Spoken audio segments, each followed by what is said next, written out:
Hi out there, Don Buffington dropping in on you once again.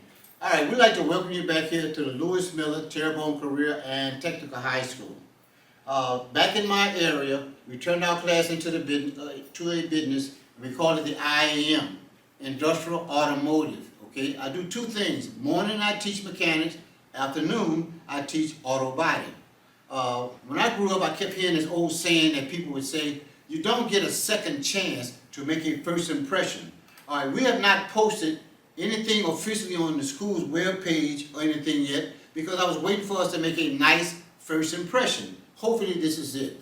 Right now, our superintendent is using YouTube to reach the community, okay? We want to do the same thing. We're going to follow the lead of our superintendent. He's using YouTube. We want to use YouTube also.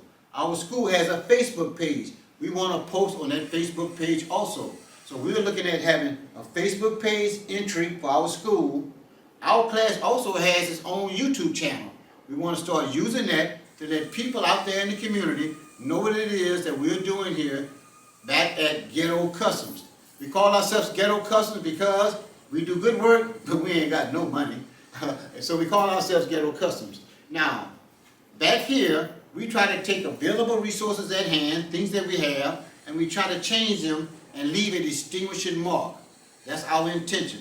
So we find things, everyday items, take them, change them in some way, so we can leave a distinguishing mark. So for our first impression, we just like to show you some of what goes on back here at the IAM and Ghetto Customs. I do a lot of video work. The reason why, students are not always at school. I may go out in the shop and do a lesson that costs $150. I can't repeat that $150 lesson tomorrow because one person wasn't in class. Okay, so what we do, have video, the student who was absent can review our video. We try to get as much footage as possible. On the same hand, there are some students enrolled in my class now that are no longer with us, but they're still in the school system. So what I'm going to do is, I'm going to post lessons or assignments to them.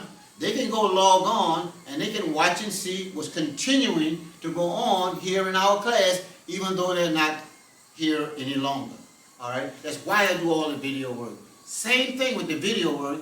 I can come back and play the video and I can point out pros and cons of what I see. Do they have on a dust mask to protect their lungs? Are they wearing their safety glasses? In this instance, I showed the guy today, when you're out there working, we don't want that dangling stuff. Like the hoodies and the little string, we don't want to have strings hanging down when you're using rotating equipment. Now, I could talk all day about those things in class, but it strikes you more when you actually see a guy out there and he's doing what it is we asking him not to do. There's no punishment for it or anything like that. I'm trying to teach them. We're going to make mistakes, and we're just going to find some way to correct them. That's why I call my shop a lab, a laboratory. We're out there doing experiments. So, anyway, I'd like you to watch our little video. Hope we make a good impression. If you don't get a second chance to make a first impression, I hope you get a good impression of us, of what we do back here at LMTCT, IAM, and the Ghetto Custom Program. I hope you enjoy.